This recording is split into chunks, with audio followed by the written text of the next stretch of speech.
Hi there, welcome to Kneppy Invest, and welcome to another answer and reply video where I get to answer your questions and reply to your comments to the best of my ability. It is Saturday, the 22nd of November, 2025. Time is currently 9:39 a.m. Let's not discuss what happened in the Ashes yesterday. In fact, the first test might be over today. I doubt it, but it might be if we saw a repeat of yesterday. And the Australian cricket team looks really, really old, and they are really, really old. I would like some fresh faces in that team within the next 1 year. Anyway, which we're going to get because they're all going to retire, it seems like. Anyway, let's go back. You don't really care about the cricket. Let's go back to the first comment that I'm going to answer or reply to. This is from Black Top Images, who states, in regards to interest rates and stock market, it's his opinion that money is debt, which is technically true. Money is debt. There's actually is a saying, money is debt. Anyway, so that's not the thing I want to talk about. The second little comment. And the stock market is over leveraged, hence negative correlation between stable or rising interest rates and dropping market. Funnily enough, after reading this comment like a week ago, during the week, I did read something that margin lending in the United States is at a record high. And that actually did pique my interest because there is a relationship between margin lending and market tops. There's also a reverse. When margin lending is at its bottom, at the lowest, that's the time to get in. So the investing community doesn't completely wrong. Margin lending is best when the markets are at the bottom, but that's when fear is at its greatest and people don't want to use leverage to invest. And that is the greatest time to invest, which is, yeah, it's, I suppose, odd, but when you understand human psychology, it makes sort of sense. Anyway, stock market is over leveraged. So I just wanted to Google this and just found one article. This is all it was, one little article. Margin debt continued to climb to new heights in October. So this is a relatively new article. Not sure if this is the person who wrote it, but they're fairly young. There's this, they included this little relationship between margin lending and the stock market and also recessions, which is shaded gray. And margin lending peaks always happen just before recessions until the last recession, the COVID-19. But what happened after that? Massive amount of stimulus. So that's sort of understandable. And there is a bit of a relationship there. In fact, they mention here, by examining these periods, so this goes back 25 years or so, we can observe a potential relationship between significant increases in margin debt and subsequent market peaks. I wonder if the word significant increases, have we seen a significant increase? And we have seen a significant increase in margin lending over the past 6 months to a year. And they also mentioned, as well as a correlation between market bottoms and troughs in margin debt. So again, the time to get leveraged up is at the bottom of the market. It's at the bottom or near the bottom of a bear market. Anyway, so this is something I heard or read something during the week, and this sort of backs it up. Two different sources, I suppose. And then I just Googled, I asked ChatGPT, I wanted the relationship between margin lending and market bubbles or market bubbles, market peaks. And then it gave me a Kneppy Invests commentary, something or other. And I said, I'm not going to do a video on this. I'm not going to do a video on this. I just wanted some insight, and not only insight, I needed some peer-reviewed journal articles. Anyway, so how margin lending links to market bubbles. Maybe I should have said market peaks. Maybe I should have said market peaks. So, relationship between margin lending and market peaks. Let's see what it does here. Clean, non-video academic grounded explanation, which is actually what I wanted. So you have to be clear with AI what you want. Correlation relationship, margin lending, market peaks. Margin debt tends to surge late in bull markets, and maybe it is surging now. Margin debt growth is strongly pro-cyclical, rises sharply in the months before a peak. High margin lending makes markets fragile near the peak. This all makes sense if you think about it. Margin debt often peaks before at the exact market top. This has been documented in 1929, 2000, 2007, 2015, 2021. When margin debt plateaus or falls, market stability peaks soon after because buying pressure from leverage disappears. So that makes sense because that last graph we did see, the peaks in margin lending was before the drops and before the recessions. So maybe all I have to do is look at margin lending, and when you start to see it fall, get out. Maybe that's the key. Maybe that's all you need to see. Deleveraging accelerates the downturn immediately after the peak. In short, margin lending rises into market peaks and then it accelerates the decline once the peak passes. And there's quite a few peer-reviewed articles on this, and I'm pretty sure I've read this many, many years ago. 2010, 1992, 2022, 2006, 2004, a lot of papers on this sort of thing. The academically accepted view, margin lending is a leading indicator of market peaks because it accelerates the final phase of the bull market. There you go. So the other thing I should mention is what's that trading wealth? They actually do look at margin lending, and I do remember a time, I forget exactly when it was, but they said, "Oh, this is not the start of a bear market because margin lending isn't that high." And so I would assume, just based off that comment a few years ago, that that is one thing they do look at in terms of market tops and the potential starting of a bear market.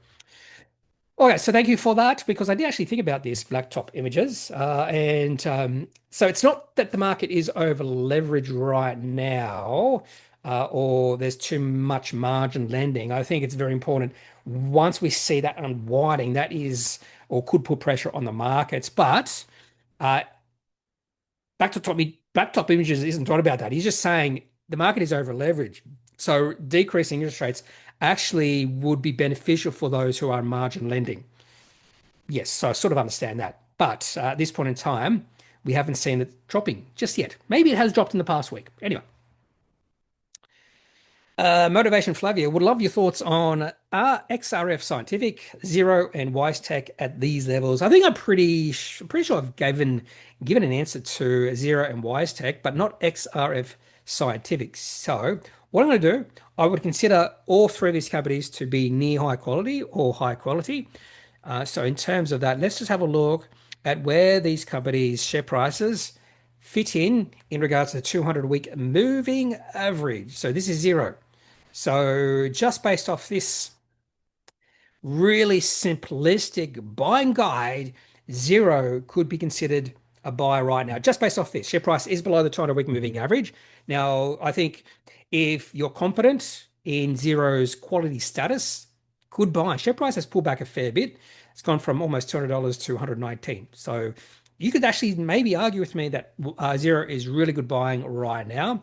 And I think the same can be said for WiseTech. Could be good buying just based off this little uh, buy signal. But in saying that, the share price has fallen well below the 200-week moving average, which means it could be a better buy. Still, you could argue a little bit overvalued because WiseTech has always been valued highly by the market. Now, the company's gone through a period of negative news flow, and that has probably led to the share price dropping a fair bit. I still think the company is going to be growing at a pretty good rate over the next 5 years or so. It's not going to just stop growing. So because of this increased fear in the market, now could be a good time to buy some WiseTech. Share price, it has been or got very close to like a 2-year low. So it's not that long, really. If you have a look at this. So yeah, it's only like last time share price was this low was back in December 2023, so 2-year low. Anyway, so possibly some good buying for those two companies if you consider both of those to be high quality. I would consider WiseTech to be high quality than Xero because it has more history. More history. Yeah, more history. Yeah, that's what I was going to say. More history worthy of a high quality company. But XRF Scientific is a little bit different. I would consider XRF Scientific to be more of a cyclical company. So it would still be dependent on the mining cycle. If mining went through a really bad cycle, a down cycle, this company would be affected. But this is again the 100 or the 200-week moving average, and it's been well above that moving average since the COVID-19 financial panic. But before that, you can see share price really did nothing for 7 years. Absolutely nothing for 7 years. Share price did get to a low in 2016 near the bottom of the cycle and remain low for a while. So a lot of positive vibes in this company over the past 5 years. But again, I think this is more of a cyclical company than the other two. and the share price has pulled back, but isn't quite close to 200-week moving average. On the daily chart, there has been a bit of a pullback. This could be a little bit of a buy, but just because of the pullback. But yeah, anyway, I do like XRF Scientific. A few of the updates in the past year have been, for me, a little bit disappointing, but the market hasn't agreed with me. P ratio 25.24, dividend yield 2.4%. Okay, so hopefully I've answered some of your questions, or your have hopefully I've fulfilled your wishes, motivational Flavio. Sensei asks, what is the update on your new house build? Please activate the 3 membership levels on here. Oh yeah, well, I think I've done that, haven't I? Hopefully that's working. I really don't like the membership thingy in YouTube. I find it really hard to navigate. Anyway, so I'm not even sure if those have been activated because something's been activated, but I'm not sure if those 3 membership levels. I named them, I forget what I named them, growth and blue, something growth and blue chip. Hopefully that's what you see. But what is the update on your new house build? Gone through on last Wednesday, so a week ago, went through the 3rd independent inspection for the waterproofing or something like that. So the 3rd one, so I saw the house almost 2 weeks ago. We got it's getting there. The frame is, everything's up, frame is up, all the, walls are up, no bricks, or what do you call the other thing? They put in the cabinets, and the builder did say the next time I see it, or within a few weeks, it's going to look totally different because painting, tiles, and all that sort of thing is going in within the next week. Not exactly sure when it's going to be finished, simply because Christmas is coming and it's who knows how much they can get out of the builders he actually said that. Sometimes they just don't know who's able to work during that period, but he's pretty confident when it comes to February, and I think he was being fairly conservative in that. I'm hoping maybe January sometime. Originally, I was hoping Christmas, nice Christmas present, but I think that's out of the park now. That's not a possibility right now. Okay, just acronym says contrarians will be wrong most of the time, will be wrong for a very long time. When they get it right, the wins can be huge. It's the nature of the game. Lehman was right a lot too, wrong once. And today, who is Lehman? Darren Lehman, talking about cricket. Anyway, contrarian. This is interesting because you always hear about people saying, "Oh, I like to be contrarian." But the funny thing is, if the market goes up, and it does go up over time, that means if you're contrarian, your return should go down during time because being contrarian to what the market's doing, and that's being the complete opposite. So if the market goes up, your return should be going down. So your returns are complete opposite. But what I think a lot of contrarians are talking about is, for instance, what's a good, like maybe lithium. Lithium, there was a comment someone wrote here that lithium is dead, long-term is dead. So, and now's the time to get into lithium, possibly. I'm going to say possibly, because there's a lot of that thought. Lithium is dead because lithium prices have fallen for the last 2 or 3 years. And being contrarian now when it comes to lithium could be a good thing. So when I think contrarian, that is what I'm thinking. The market is sort of anti something, and it's at the bottom of the cycle, and now is the time to be interested in that. For instance, coal, maybe 2 or 3 years ago, at the bottom of the cycle is the time to be interested, and that is sort of being contrarian. But I think a lot of people are interested in lithium, by the way. So anyway, Lehman was right a lot too, wrong once, and today, who is Lehman? When they get it right, the wins can be huge. But if they get it wrong and continually get it wrong, and that's the problem, if they're continually getting wrong year after year after year, like Michael Burry had to wait a long, long time during the GFC to get it right. And eventually he was right. But his returns would have been even greater if his timing was a little bit better. But it's hard to get the timing absolutely right. And if he was wrong, there's a chance he was going to be wrong. If he was wrong, no one would know his name right now. Saf says, oh, this is really interesting question or comment. You have said you keep your high quality long-term holds in your super and the stocks you trade are outside super. Would it make sense to do the opposite? Have the ones you trade in your super to minimize tax since you may not be holding for 12 months, so would not qualify for the CGT discount. I actually thought about this, but there's a few reasons why I'm trading outside super. One of the reasons is fees. So much lower fees outside super. If I was trading in super, It's 18.95. I just wish they changed the fee structure. It's still 18.95 a trade. Outside super, it's two. Another reason why I trade outside of super is a lot more flexibility. I can increase my trading amount by a lot. Sometimes I need a little bit of extra cash, particularly for the house. And so I like that extra flexibility. And I also can test some stuff. Like I'm testing a trading strategy right now, and I could not do that in super just because of the fees. Like for instance, I'm buying some like a what do you call it? I explained it in one of my recent videos. So I'm trading very small amounts, like $1,000 a pop. The little setups I'm seeing in smaller companies that I don't have much confidence in because these are story stocks. That's probably the best way to say it. So I do like the story stock trading possibility because with a story stock, it's all about sentiment, and sentiment can become so positive the share price could quadruple, five tuple, sextuple in a fairly short period of time.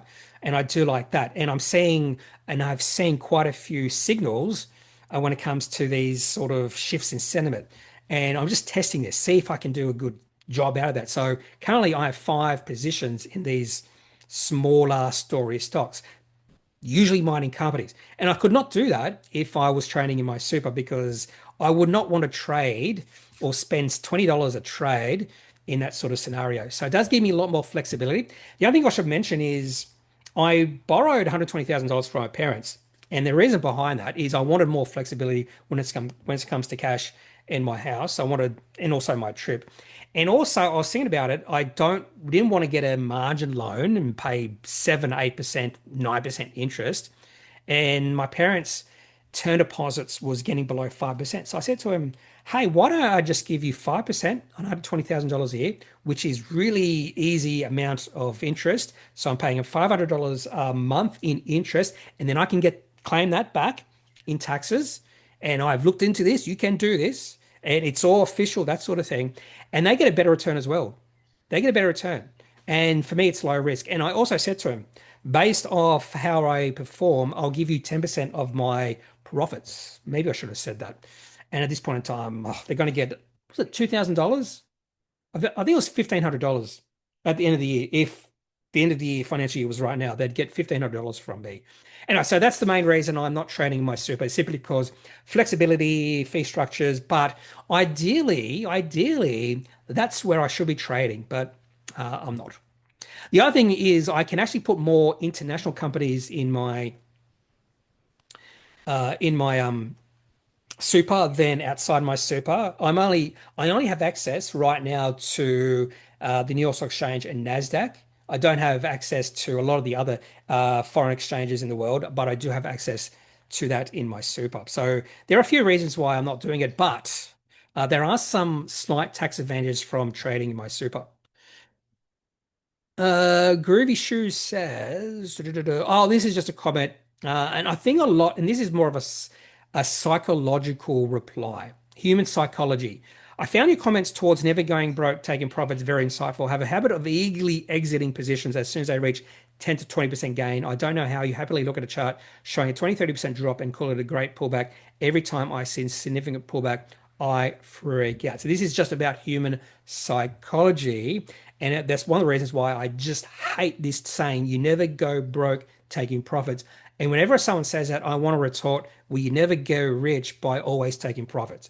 And you're more likely actually to lose money if you're always taking profits, because that means you're always holding on to your loser stocks. And eventually your portfolio is going to be full of loser stocks.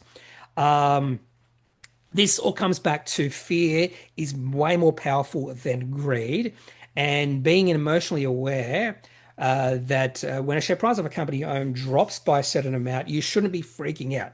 So it's becoming, I wouldn't say emotionally mature, but it's sort of, what's a good way of saying it? It's sort of detaching emotions from your decision making. That's probably the best way to say it. And I think it's very important, detaching emotions from your decision making. And I've started to really learn that. So when I see a company drop 20% that I'm holding, for me, it's an automatic sell. That's the decision I'm making. Automatic sell. But if I don't own it, sometimes I'll see that and say, hey, Particularly the share price has been an uptrend. So I've been taught about trend killer events. So if I see a 20, 30% drop one day, that could be a trend killer. But if I see a 20, 30% drop after a significant rise, that could be the time to get in, if that makes sense. So it all depends on the circumstances. Anyway, so some nice psychological thingies from Groovy Shoes, which this sort of thing is very common, I think, out there. And I was like that when I first started as well. Uh, the other thing I should mention about that is I saw an interesting tweet comparing to jeans. If there's a company you really like and the share price is down 30%, so many people rush out. Oh my God, it's down 30%. But if you saw your favorite jeans down 30%, you'll be going, oh, what a buy, what a buy. But anyway, I think that's a little bit different. That's the companies you like. Sometimes I'm trading companies I don't like. It's just a trading position. Cobb 2040 says, Hi Neppy, ChatGPT says the insider selling of Droneshield is understandable given how high the price had risen. Is this an acceptable explanation in your view? No. No, no, no. I don't know exactly why they've sold. I did see a rumor that what's his name, the Oleg Vich, whatever his name is, the CEO, sold out because he wanted to buy, or there was something to do with property. And for me, if you have a look at the richest people in the world, how did they become rich? Not by property, it's by growing companies, big companies, big companies like well, Bezos and Musk and what's the better guy? Steve Gutenberg. No, that's not him. That's the actor. Anyway, you know who I mean. These people became the richest people in the world by growing these companies and having a sizable stake in these bigger and bigger and bigger companies. They didn't get rich by property. So for me, when this CEO says, I don't know if I think it might be just a rumor, I have no idea. But if he used this money just so he could buy property, that's him saying, I could get a better return from property than this company I am running. And for me, that is a really big red flag. It's a red flag that they sold, and they also at the same time. And maybe, I wouldn't say it's an acceptable explanation, but I can definitely see this as a really good explanation. Not good as in good as sort of like a synonym for acceptable, but good as a plausible explanation to why they sold. They thought Droneshield was way too expensive for what or the potential it had. And that is a massive red flag in itself. So I don't know how anyone could try to argue that this is no big deal. It's a big deal. It's a red flag. And again, research has shown that when you get multiple insiders all selling at the same time and a large amount of selling, it's negative. It's negative. It's a negative move. It's a massive red flag. So I sort of disagree with ChatGPT. Well, sort of. If it said this is this oh, they use understandable. You said acceptable. Understandable. Understandable. Oh, I could actually go with that understandable. I could understand why they did it, but does not give any solace to the shareholders. And yeah, but it's not acceptable. I did and understandable, but anyway. Devshaw says another comment about Droneshield. Once again, my detailed general comment on Droneshield got deleted by YouTube. Why do comments get deleted by YouTube? I have to delete a lot of comments, and these are spam comments. You'll see them. There will be one comment, and then all of a sudden, a massive amount of replies within a minute.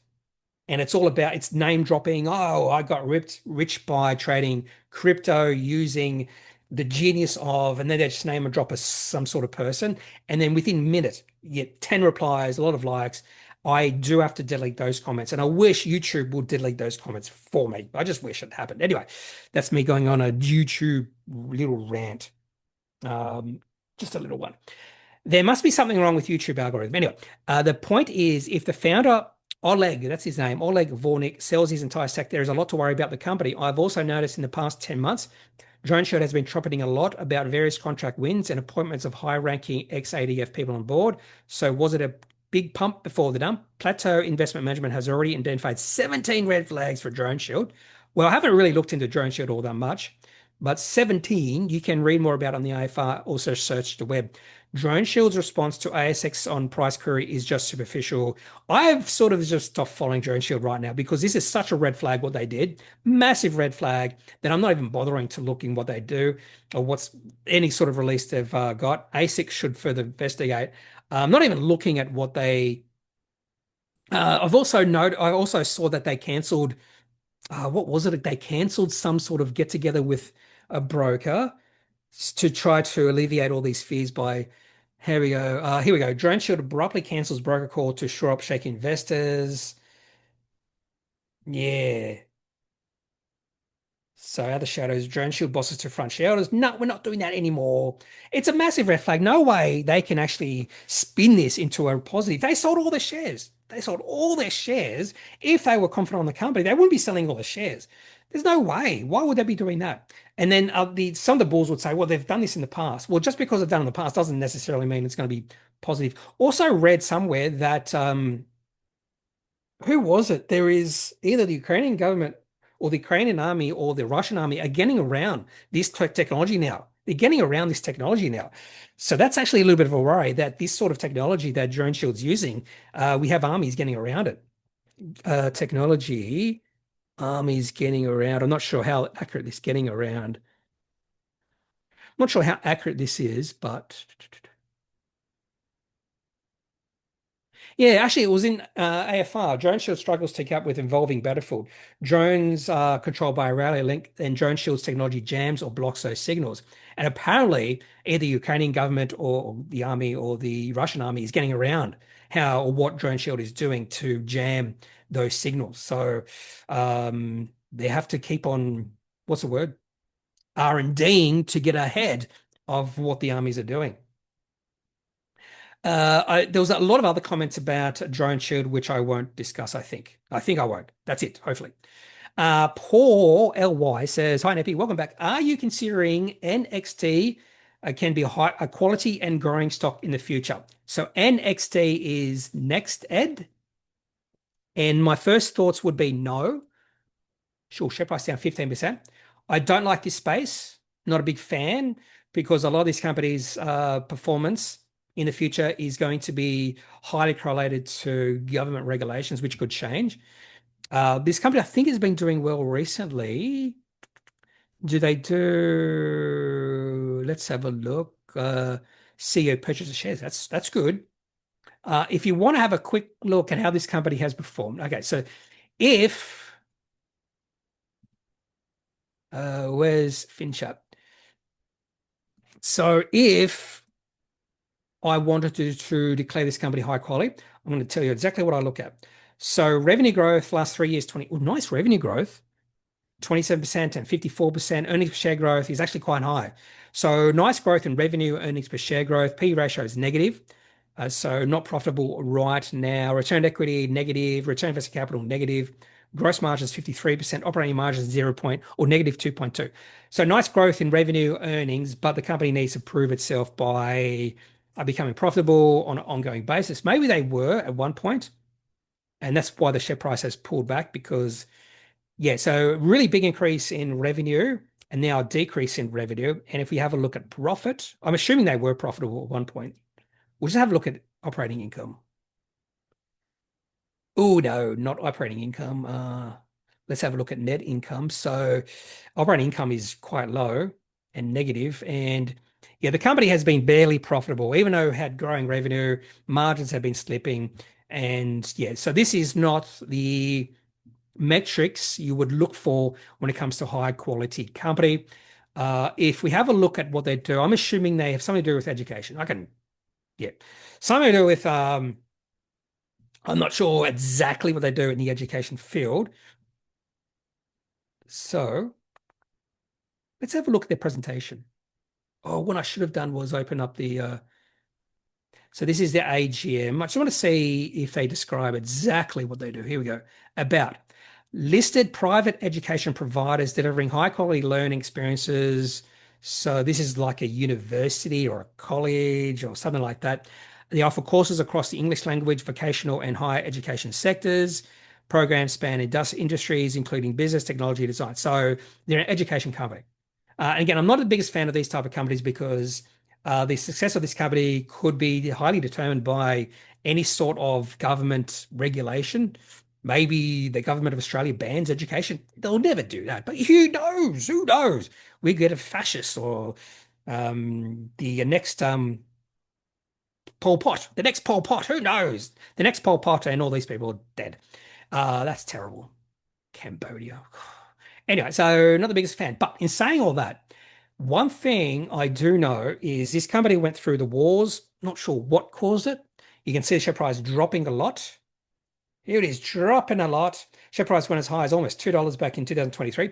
Dropped a lot. Share price stabilized for about a year at around about or between 10 cents and 18 cents. I even put a line here, a support level, no, a resistance level. And the share price broke out. This is a beautiful chart, by the way.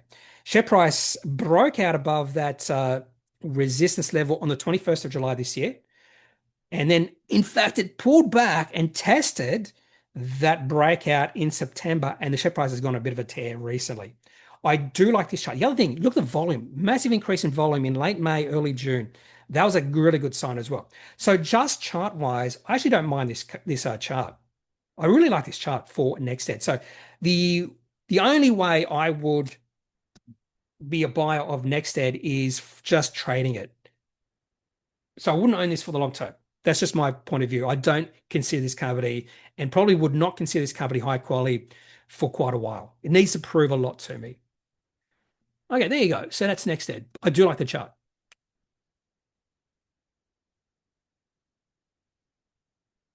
Paul also asks, I'm holding 4DX, so 4D Medical, and stock price has been pulling back. What do you think the future of the company? I wouldn't have thought much about the 4DX, but as soon as they got a nice little injection of investment from Pro Medicus, when was that? I'm pretty sure that was, here we go. 31st of July secures $10 million strategic investment from Pro Medicus. So I'm assuming Pro Medicus did the due diligence. And for me, this was a really good argument for the validation of 4D Medical's technology. And 4D Medical has been doing a lot of contracts with universities in the United States. Here's one. 4D Medical renews 3-year contract with the University of Michigan. I wouldn't say this is or has a potential to be another Pro Medicus. It is fairly expensive at these levels. I'm saying market cap 500 million, 735 million. So there's a lot of promise already baked into the company's valuation, which is probably the big red flag against me. I also own Pro Medicus. I'm just wondering if there's a chance that Pro Medicus will buy this out. I doubt it, but that little investment from Pro Medicus for me is validation of this company's technology. And the very fact they're signing contracts with universities is another really good sign. Yeah, anyway, if you have a look at the most recent Pennies 4C, the company still has a long way to go before I would be even more excited about this company, but valuation is a big thing. So receipts 1.4 million, and even with $6.3 million in government grants and tax incentives, the company was still burning through $3.3 million of cash. So still a fair way to go. Let's have a look at the chart for DX. So you can just see the share price just going bonkers. When was it? There it is, 31st of, or the 1st of August. Share price up 27.8. That would have been the time to get in. Share price was in a bit of a funk just before that, and the share price just went silly after that. And share price went from 25 cents to 250, so a 10 bagger in a fairly short period of time. Just based off this chart, very important for the share price to remain above about $1.40. For me, that would be, if it fell below that, which was a previous low, that would be a negative sign. I wouldn't be surprised if it does that. But if it finds a little bit of volume coming in, you notice the volume has really dried up. So the market's becoming less interested in this. Maybe it's because of valuation. But if we start to see like a one day, some good volume coming in, the share price pops up, that would be possibly a buy just based off the chart. But again, for me, it's valuation. But in saying that, Pro Medica's interest in this company is intriguing. Oh, another one, Pureprofile. Yeah, I actually did sign up to Pureprofile once and I didn't stay long. So they were answering surveys. I didn't find it you know, you can make a little bit of money answering surveys, but I just want to see what the technology was like. Now, this company has been, I think, performing financially. In fact, on the 27th of October, first quarter record quarterly revenue and EBITDA. If we go back to where is their Appendix 4C? Oh, we're wrong. We're on the wrong month. Oh, there's a chance they don't have to do Appendix 4Cs anymore. Unless the 27th of October was their Appendix 4C, but they just did not title it. No, there's a chance they don't have to do Appendix 4Cs anymore. So revenue 16.1, EBITDA 1.9, EBITDA margin fairly low. They don't mention any sort of cash flow here, just EBITDA and annuity revenue. Revenue has been increasing. EBITDA increasing a little bit, but nothing much. Financial guidance, $63 to $64 million of revenue, EBIT margins 10 to 11%. How do they describe themselves as? We are a global data insights organization providing online research for agencies, marketers, researchers, and publishers. So you can actually sign up and do surveys for in the Pureprofile.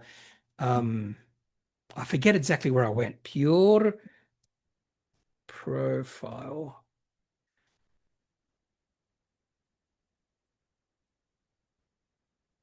Yeah, here we go. Profile easy dollars doing surveys. Yeah, I just wanted to, it's anyway. That's the only sort of and I would imagine there's fairly low margins in that as well. I could be completely wrong. Okay, so on the chart, so for me this is so if I really like the potential of this company to grow really, really a lot, which is really bad English, I could imagine maybe taking a position in this company, but I don't really have that thoughts. So for me, this is more of a trading stock, and the chart doesn't look half bad at this point in time. I don't mind this chart. I probably would prefer some bigger volume coming through.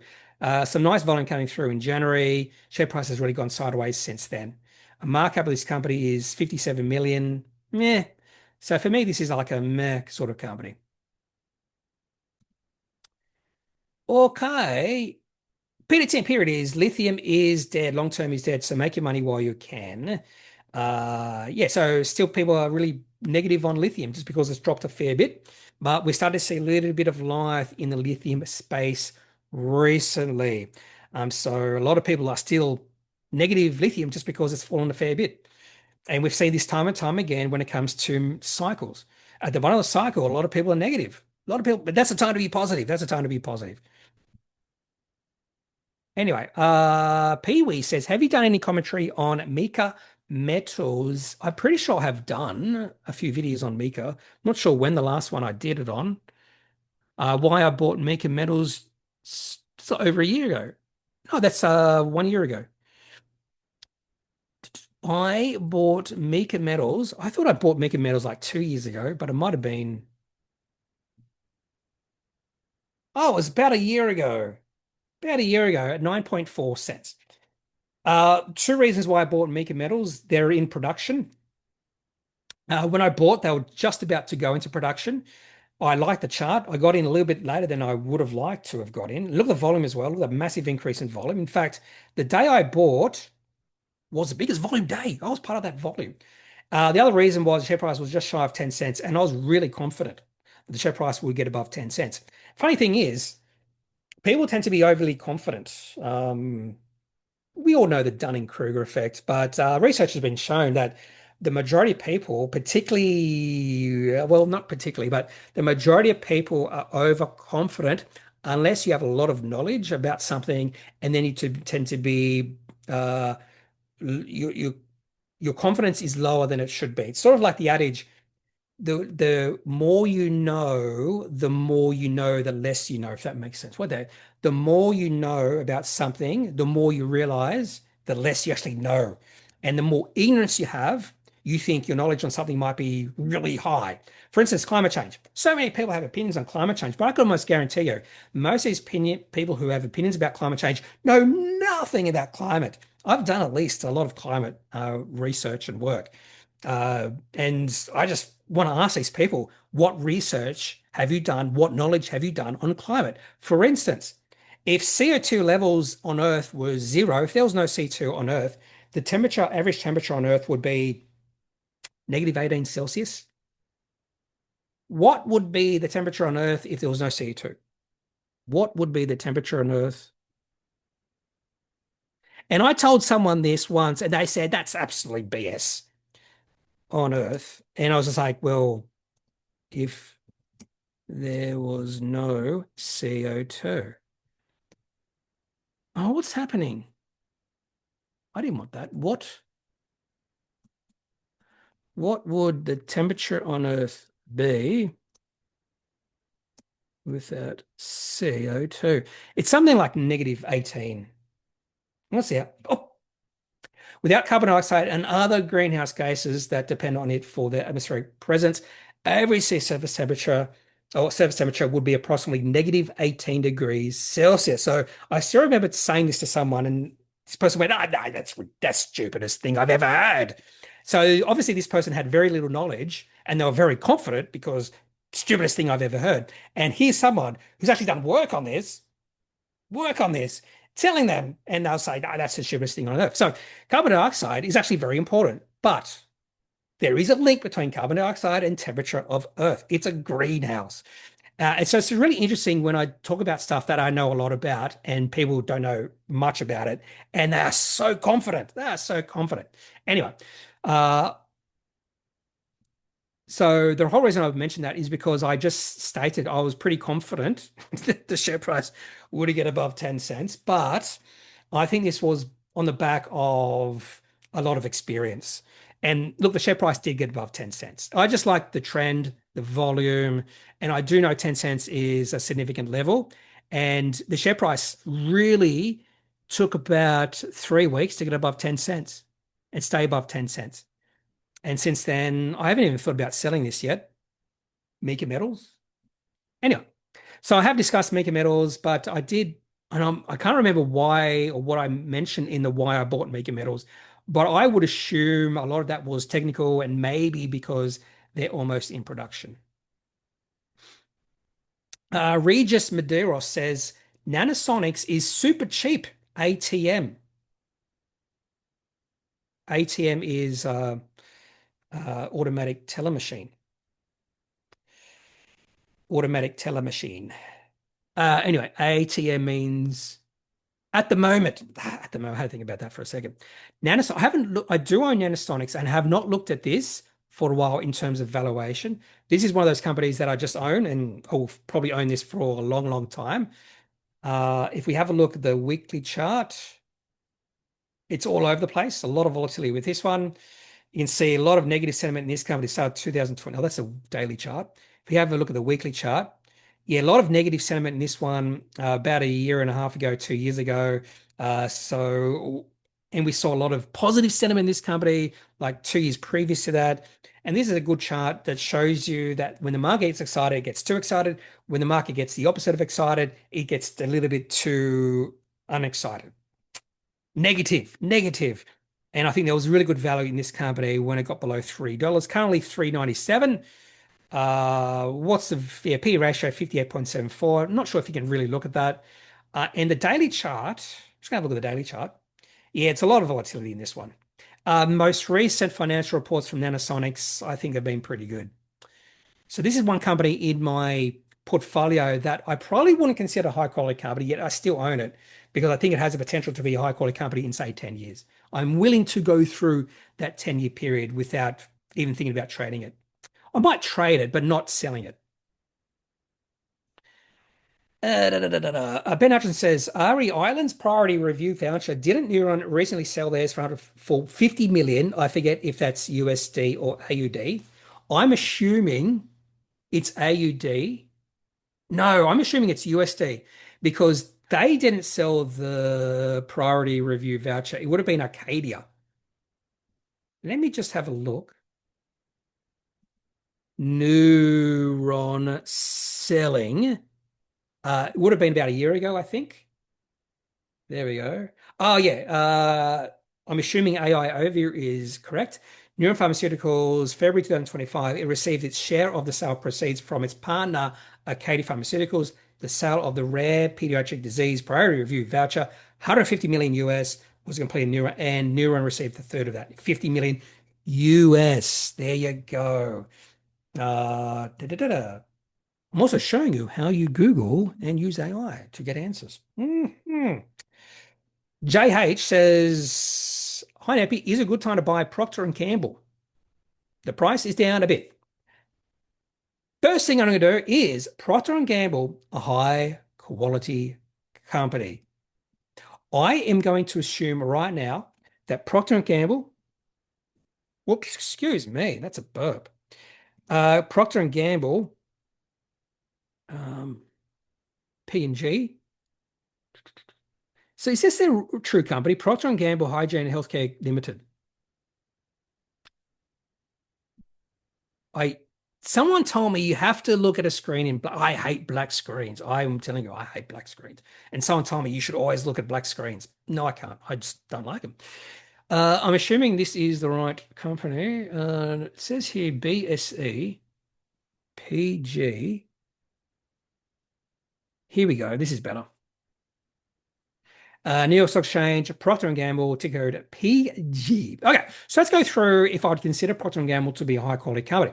I would not be shocked if I'm going to come back and say no because of the lack of growth. And straight away, I'm seeing a lack of growth. So revenue growth over the last 10 years, 2.2%. Inflation. Revenue growth, 3.2%. 3 years, 1.8%. Earnings per share growth, a little bit higher. So increase in margins, profiteering. Increase in margins, so at least earnings per share, or maybe they're doing share buybacks. So I'm being a little bit harsh on Procter and Gamble. Maybe they're doing share buybacks. That's why. I don't know. What else can we look at? Margins, good return on equity, return on invested capital. It's just the lack of growth, which is not a surprise to me. I probably would consider this to be a fairly mature company and not much growth. Yield 2.8%, payout ratio 58.8, P ratio 21.6, which does seem a little bit stretched for the lack of growth I am looking for. Now, maybe that is fairly common for this company. If we have a look at financials, go to ratios, P ratio, and we have a look at why is the P ratio like that? It should be P ratio for Procter & Gamble is always above 20. This is the lowest it's been since 2018. So just based off that, you could say maybe this, oh, there it goes. It has been as low as 15 in 2017-18. And it is, I suppose, on the low side right now in terms of history. But if we go back, I'm just going to have a look at financials, income statement, revenue growth. Come on. Oh, that's it. And here we go. We'll get rid of P ratio. So revenue growth, shares and issue have dropped. So it looks like they're doing share buybacks. It's down 1.5% per year. And revenue has been increasing 2.9%, income 5.8%. So definitely share buybacks have increased the earnings per share growth of this company. But again, I would prefer a little bit better growth than that. Now, what returns have you received from Procter & Gamble over the past 10, 15 years? We can do this just by looking at why is this not going up? Maybe I've got to decrease the size.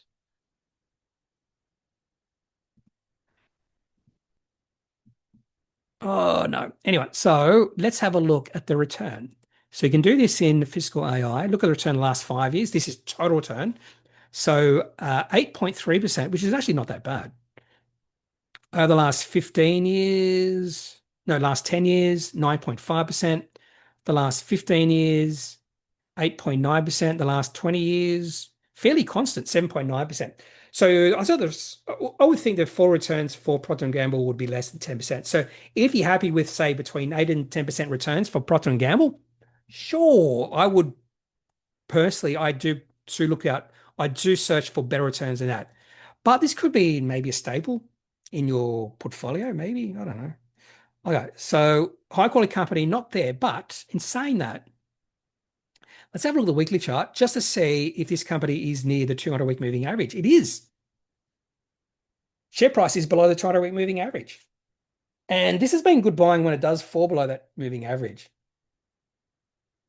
The last time it started on occasion, did it in 2022, COVID-19, 2018, does it every like 2 or 3 years.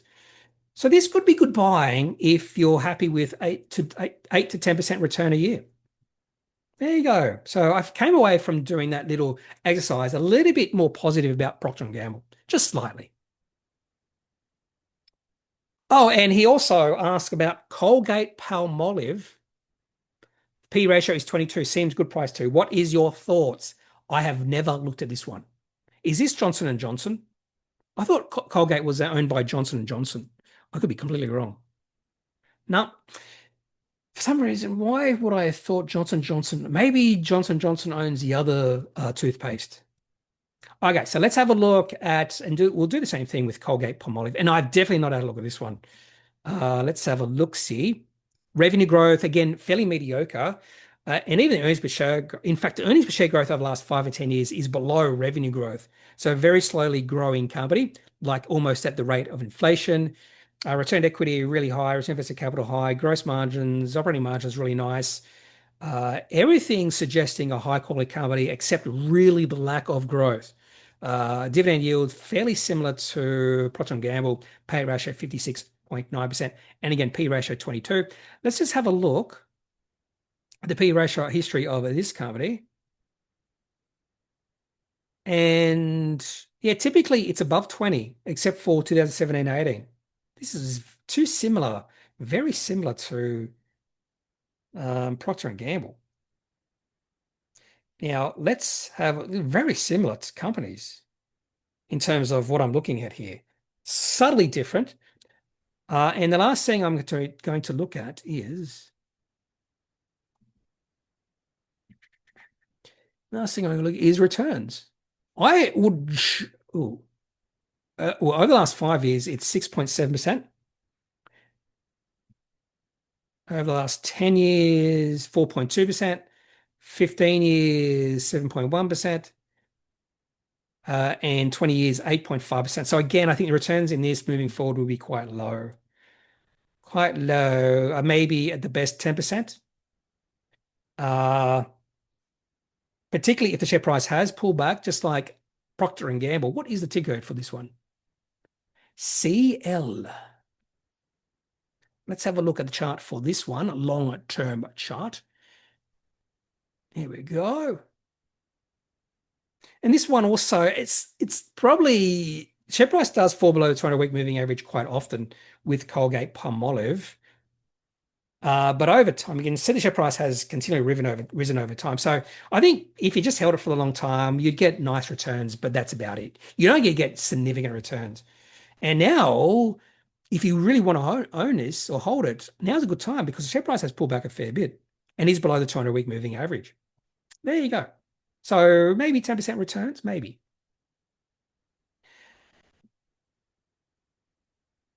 George Nowak, nice to have you back in the seat. Why are, in your opinion, so many companies doing buybacks? Is it them ripping off stakeholders or does it achieve something else? Well, I can sort of understand why American companies do buybacks because I would assume, because dividends aren't franked, that it's a better return for their shareholders. And the whole reason you would do buybacks is it creates value for shareholders. Now, the best way to create value for shareholders in doing buybacks is when the company is really cheap. And we have seen a lot of companies doing buybacks when the company would be considered really expensive. Like if CBA did a buyback right now, they could be doing a buyback. It would be stupid. Are they doing? I really hope they're not doing buyback.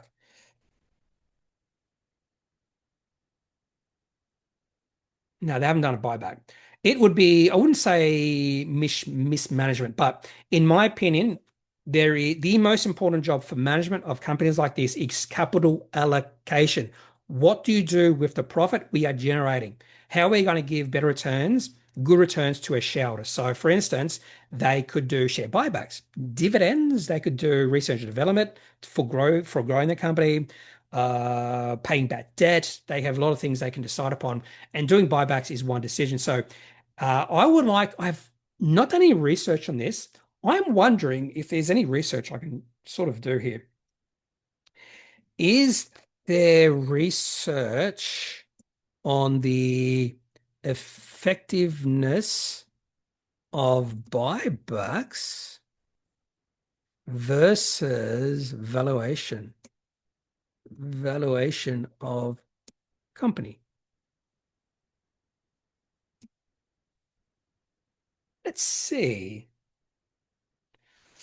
Yeah, I've never done research on this. Yes, there's a fair amount of academic and practitioner research on the relationship between share buybacks and company valuation performance.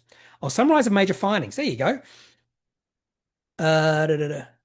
Here we go. A common explanation: firms repurchase shares because they believe their stock is undervalued. Yes, that if the management came out and says we're repurchasing shares, but we think the company is overvalued, whoa, that's a massive red flag. So buybacks send a signal to the market that we think the shares are cheap. Now, I've seen a few companies doing buybacks, and I've gone, the shares aren't cheap. Why are you doing a buyback? Uh, McKinsey and Company found companies that announce buybacks often see positive share price reactions. And the cynic in me would say the companies whose shares are expensive, the reason management are doing that is because self-interest, and they're just doing it because they want to see the share price rise, nothing else. It's not adding any value to or for shareholders. It's not a good thing. Da-da-da. Yeah, so it looks like there is a bit of positiveness. And a lot of reasons why companies do buybacks is because they have a lot of cash. Was it Apple did a lot of share buybacks or was it a dividend? I forget. Anyway,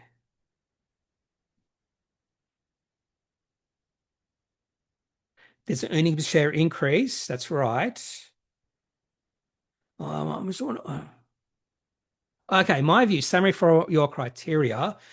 Given your interest in companies with revenue, see, this is me talking to ChatGPT in the past, is I'm looking for companies with these sort of metrics. And it's just, for some reason, it's including those metrics in this particular reply.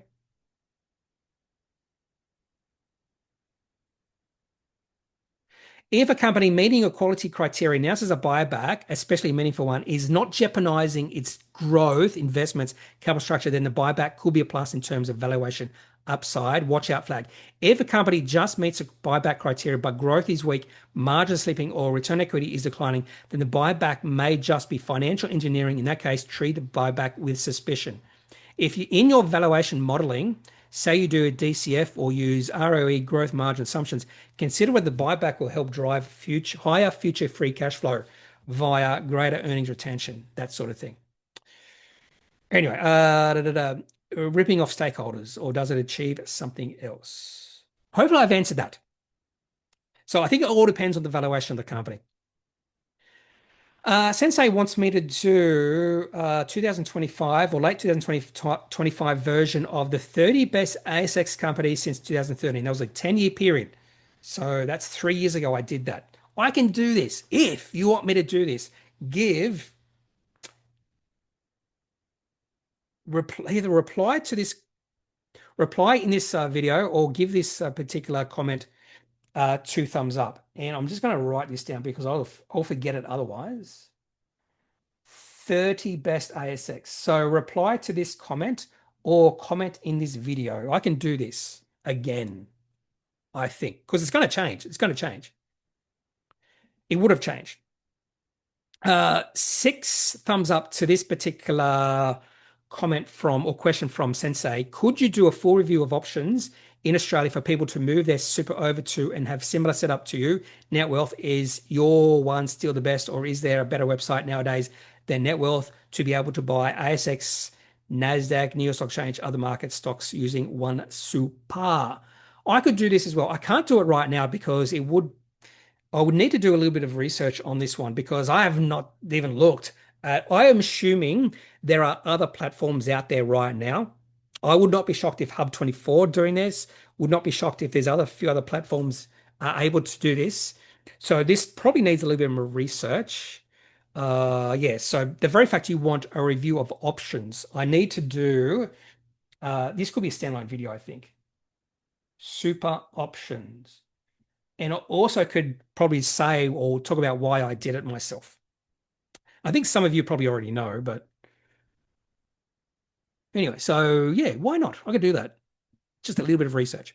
Nick Daly says, what are your thoughts, Kneppy, on Vysarn and Korvest? They came up in my searches this week. Interesting companies and a chart. Funny enough, I am a holder of Korvest and I have owned off and on Vysarn. I don't own it right now, and I don't know why. I think Vysarn belongs in my super for the longer term.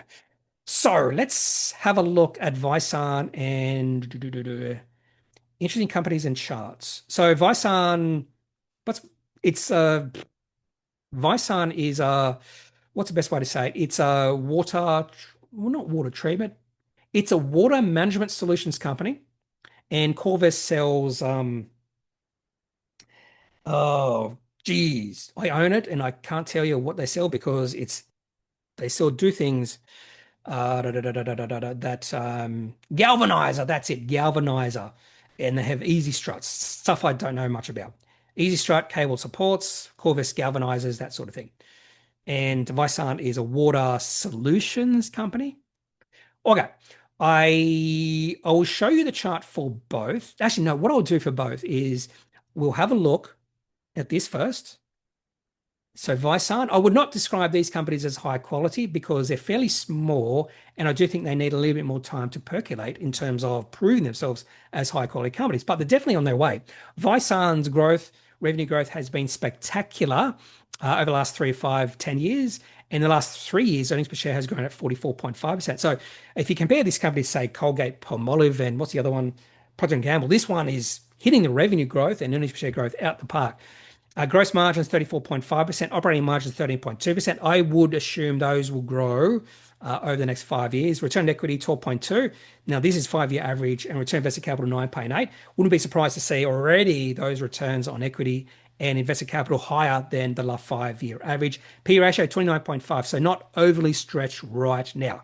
Definitely a growth area in my opinion. And the one thing I kicking myself is I did sell Vysarn and just took profits because I held it for a while and I was thinking to myself, why did I sell Vysarn? Why did I sell Vysarn? I shouldn't have sold Vysarn. So a lot to like about Vysarn, has the makings, potential makings of a high quality company. They engage in the hydrogeological drilling business in WA, test pumping and water consultancy businesses.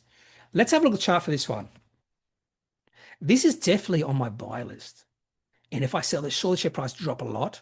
We'll have a look at the weekly chart because if you have a look at the weekly or the daily chart, if you have a look at the weekly chart, you can see it's all over the place. And since 2022 or 23, share price has been well above the 200-week moving average. There's me buying at 16 cents and then I sold it. Well, I forget exactly what I sold at, but it was a nice profit, but I should have kept on holding. And if you have a look at the daily chart, it's a really nice chart.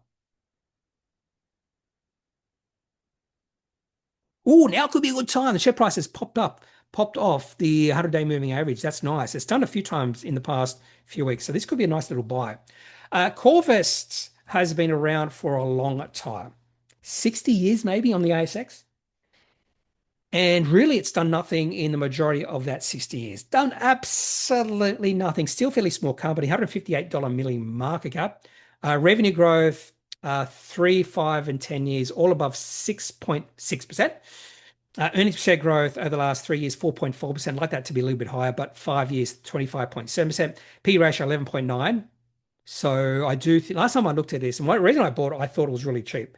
So P ratio was, I think, 8 when I bought. Now 11.9. Share price did pop up. Return equity, return invested capital, both above 20%, 5-year average. That's really nice. Margins you would expect to be lower, but operating margins 15.7%, which is quite nice. This company is doing really well. Dividend yield 5%. And for me, this was small cap company that has the potential to become significantly bigger in the next 5 to 10 years with a nice dividend. So I decided to buy it when I saw some value with it. But if you have a look at the chart, this company listed on the ASX late 60s, 1960s. I don't think it goes back that far. Yeah, it goes long. But you can see back in 2016, 18, share price of this company was really low. So that's my main fear that this is a more of a cyclical play. But since then, this is actually the chart of a high quality company since about 2019. And when the share price drops below the 200-week moving average, you buy it. And I bought it $10. And if I just waited and waited for it to drop below the 200-week moving average, I could have bought it at 920, but I didn't know it was going to happen. Anyway, so when I looked at this, I thought, oh, we can see it. Share price went a rally before I bought, and then it pulled back. So I just bought on the pullback. Current share price 13.18. And they had really good results, really good run up in the share price before results. And then they did the dividend, which was on the 14th of August. So that's when they went ex-dividend. You see share price is going sideways. Really nice. I don't mind that at all. So for me, this is potentially potentially a nice growth company, but just beware, maybe there is a bit of cyclicality there. And I do like Vysarn just because that space, sort of a water solutions company, is a fairly big growth area. So I'm more likely to probably own Vysarn for the longer term than Korvest. But at this point in time, I actually own Korvest because of valuation. Oh, poor Cyberers. Not relevant to this particular video, but you often talk about selling losers. Have you ever gone back and analyzed what the benefit impact of this strategy has been for you? If you had to losers, what percent would you be worse off? Haven't done that. Haven't done absolutely that much research on this strategy. And the other question is, if you just held on your losers forever, or when would you sell? That sort of thing. But I can almost guarantee you, if I did the research on this, I would be better off. And the main reason is because I do pay attention. When I do sell, I do pay attention. And a lot of times, share price of companies I sell drop a lot. Not all of them. Sometimes they go higher, but a lot of them drop a lot after I sell. But the time frame you're talking about, if you're talking about another 5 years, the share price could rally back up to where I sold, but there is an opportunity cost. And that's the other thing you'd have to take into account when you do this sort of analysis is the opportunity cost. So you could be waiting 5, 10 years before the share price gets back up to your level. And that time you could be using that money to growing your capital significantly to a significantly greater level. So it's really hard to do this sort of analysis without taking into account any sort of alternative investment of what you'll be doing or what you have done with that money. And you'd have to do that. So you'd have to look at where you've deployed the money after you've sold it. But I would assume, and making assumptions is bad, that I have done better because my returns over the past few years have been quite good. And I doubt they would be, we're talking about 20, 25% over the last 3 years. And I doubt my returns would be that high if I kept on holding my losers because some of these companies have dropped a lot. I've already replied to that. Oh, PWoo.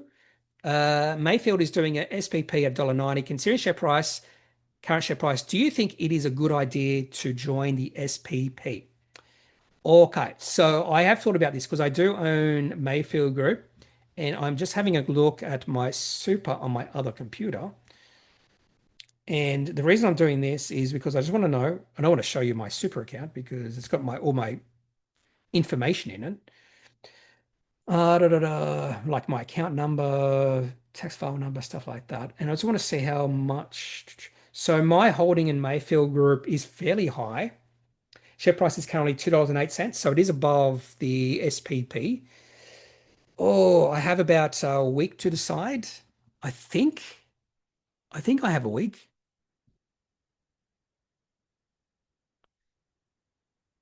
I can tell you right now.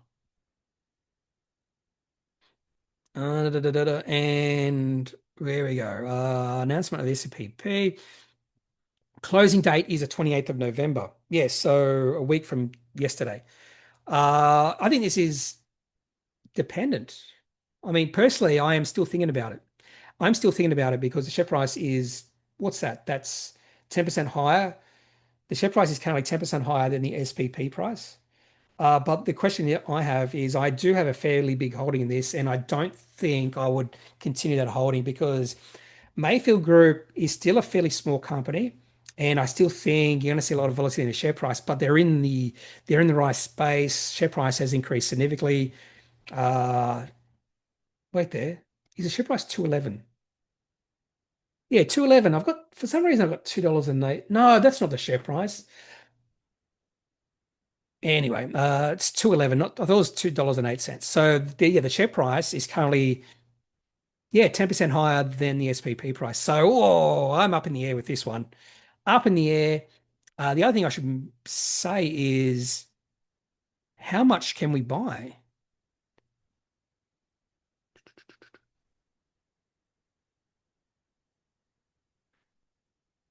Yeah, because it's only at $3 million. Okay, I think this is a personal thing. I mean, if you're confident about the future success of this company, why not participate in the SPP? Because the SPP is at a lower price than the share price, or lower point the share price is right now. So it's 10% higher. So if you do want more shares, SPP is probably the way to play it. And maybe just wait until Thursday because I think you have a bit of time. But it's up to you. It's up to you. Peter Tim says, if I put in an order to buy some shares, say it was at 5 cents, and find myself second on the list, which total 400,000 shares combined of yours and the person at the top of the list, but find 1.9 million shares at 5 cents or zero point 0.5 cents were bought a minute before the ASX opens. How does that work? Sounds like a cross trade to me, possibly a cross trade. As far as I know, there are still big volumes traded in pre and post market auctions where big players can still buy and sell. And a lot of times that is cross trades. If we go to ComSec, not ComSec, CBA. And if you have a look, you can see after trading, a lot of trades took place. Sometimes you can see condition. LT, XT is a cross trade. I don't know what LT means, but XT is a cross trade. You see quite a few of those. So you do see us still a lot of trading. And a lot of times it's just cross trading with the same broker. Before trading, I have no idea what EC is. And before trading, a lot of trades. And you see this a lot. So 9:59 a.m. I have no idea what EP is. XT is cross trade. So a lot of that is just cross trading. Uh, Another good thing is just I'm going to ask ChatGPT this. Why on the ASX, why is there trading outside of trading hours between 10 a.m. and 4:10 p.m.? See what ChatGPT has to say.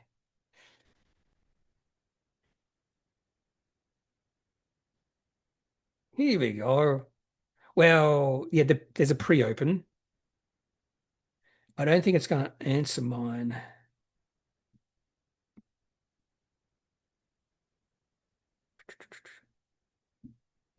Now, they're talking about closing auction. Here we go. Crossing trades, broker, internal trades. Some institutional off-market trades can report outside continuous trading, but still appear as XT, CX, or special trade types. Large block trades, VWAP trades executed by brokers.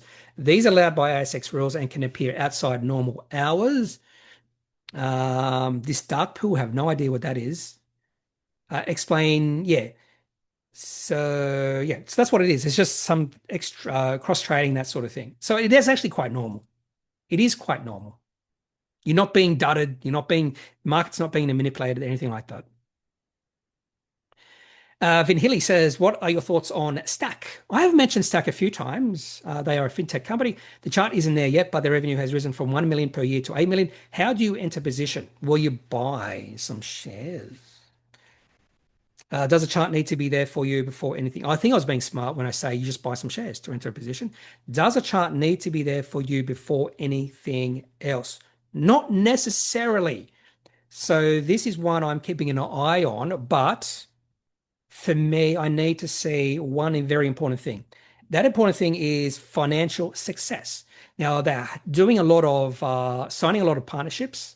So for instance, on the 20th, secure strategic partnership with Stride Bank. They signed Sophie Technologies. There was another bank, I think, something or other. So they're doing a lot of or announcing a lot of these contract wins, I suppose you can call it. But I need to see this flow through to the Appendix 4C, and I think it will eventually. So only $871,000 in receipts, $1.4 million in operating cash flow. Now, the reason I need to see this is I need proof. I need proof. Just because they're announcing all these great deals doesn't necessarily mean this is going to flow through to their financials. And even then, you still might have to wait a long time before they become bigger and more profitable. It can take a while, I've found. It's going to take a very long time. So that's one thing I need to see. So for me, the chart, no, that's the wrong company. The chart is interesting. And if I do trade this, it's going to be more of a short-term thing. So the share price has really popped off. And this is one of the reasons why I'm thinking of trading, and I've already started the process, trading these sort of setups because you can get a really large short-term gain. You also get a large short-term loss. But I do think I can get 60 to 7% success rates trading these sort of things. And you can see share price popped up significantly on the 18th. That would have been a deal they made, up 500%. That would not necessarily mean I'm not going to trade this. Share price went sideways the next few days and then popped up again. You see this a lot on occasion. Share price is struggling now. Oh, in fact, I'd put a line right there. If it falls below that, that'll be negative. And there is a bit of a double top there. So I think the company needs to release another really good announcement. Contract win. Volume is starting to dry up a little bit, but I do like the increase in volume. So there is something to like about where Stakk is going. And the reason I need to see that longer term financial situation improving is I could put this into my super and hold it for the longer term. Otherwise, I'm just going to trade this. And I wouldn't. Oh, I could see this as possibly a nice little buy, a low risk buy as a trade. Because if the share price falls below 4 cents, you just take your loss. But I could see it rallying now. But I just don't like how the share price has got to 7 cents twice and has fallen away. So there's a bit of resistance at about 7 cents. So that's Stakk. Other than that, I don't know much about the company.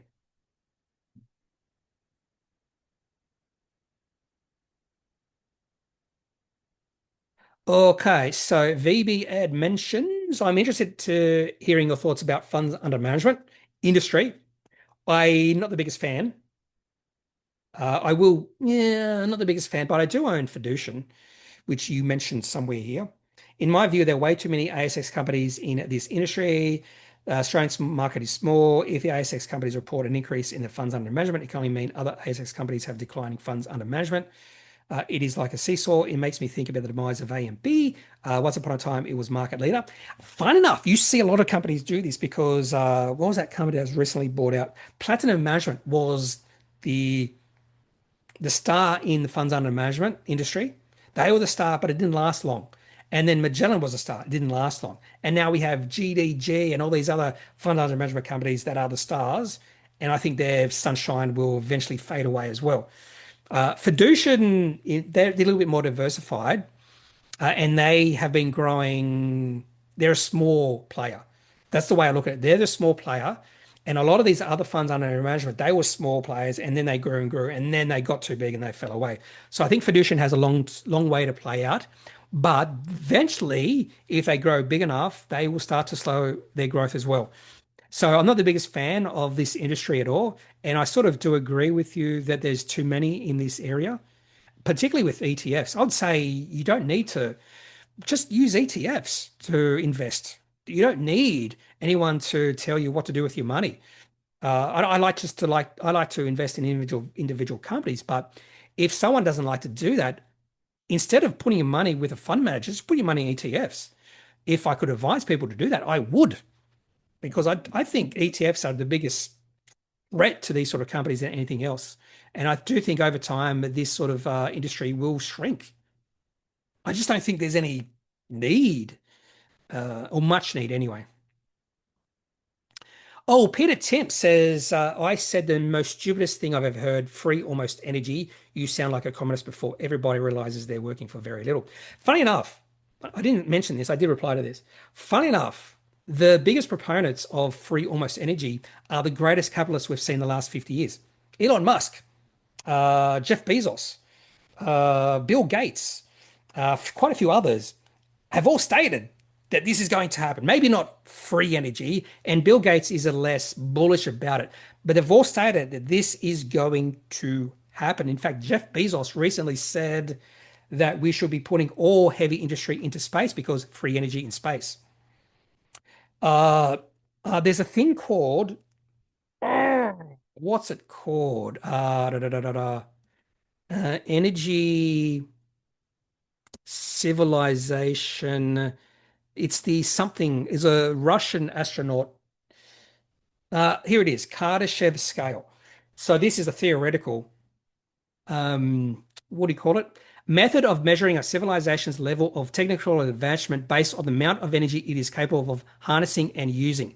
So we have type 1, type 2, type 3. So planetary, stellar, and galactic.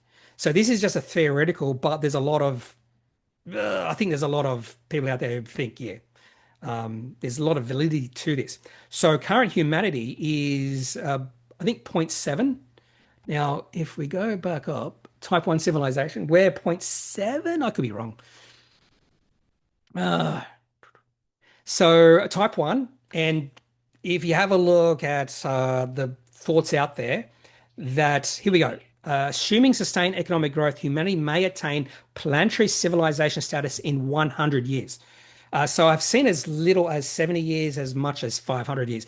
But if we don't destroy ourselves, this will happen. I can almost guarantee you this will happen if we don't destroy ourselves. And what this means is relying on renewable energy sources such as solar power, as well as powerful non-renewable sources such as nuclear fusion. And we are going to significantly increase our consumption levels. That's an almost guarantee. And as we go through civilization, all these types, energy use will just expand and expand and expand. And an artifact of that is the cost of energy goes down and down and down. Cost of energy goes down and down and down and down. Uh,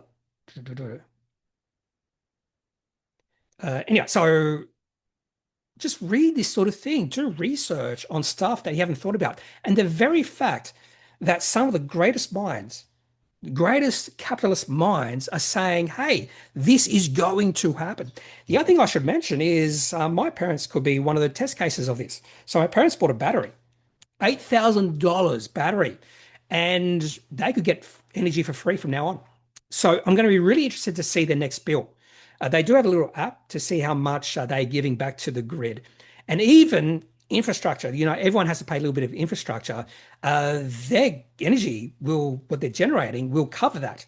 So there's a chance that they will actually not only have free energy for the next 20 years, even though they've outlaid $8,000, they can actually gain money from it.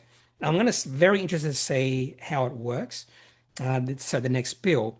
And I said to my dad, battery prices are going to go down.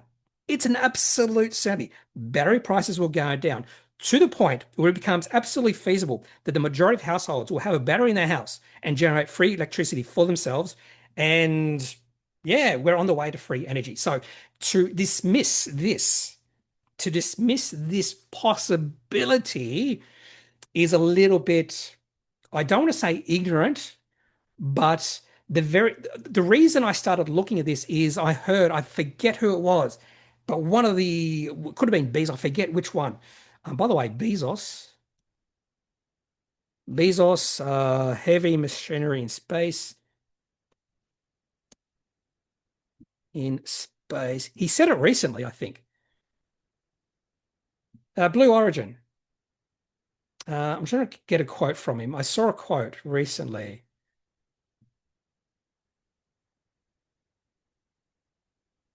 Yeah.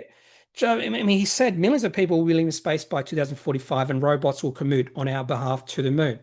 Um, and one of my favorite things is I will tell people something that's going to happen, what's happening right now. And they go, that's ridiculous. And I said, just do a little bit of research on it. And so many times they come back and go, I had no idea. I had no idea. Like I said to someone, just look at what they're doing in anti-aging right now, that sort of thing, and just do a little bit of research on it.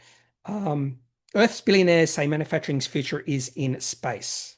And one of the reasons, free energy. Anyway, so it's just funny that you said communists when probably the greatest capitalists in the world are the biggest advocates of this line of thought. Wait, I'm just going to Google it. Is there possible? And by the way, I think I've already said it. To get to a type 1 civilization, energy has to be really cheap. And that's one of the artifacts of that. And it's going to happen. In my opinion, it's going to happen. Is there a possibility that we have nearly free energy in 100 years? Yeah, it may not happen in our lifetime. Technological singularity. Yeah, read about technological singularity. That's very important as well. Um, not that. And if we do go 100% renewable, our energy costs will go down a lot, a lot. But I don't want that. I want free energy, low cost energy. We'll say low cost energy. Free energy, not sure we get absolutely free energy. Yeah. Hey, Iovia said there is a strong possibility of nearly low cost energy in 100 years. I mean, yeah. Molly shows this is quite old. No, I don't want that one.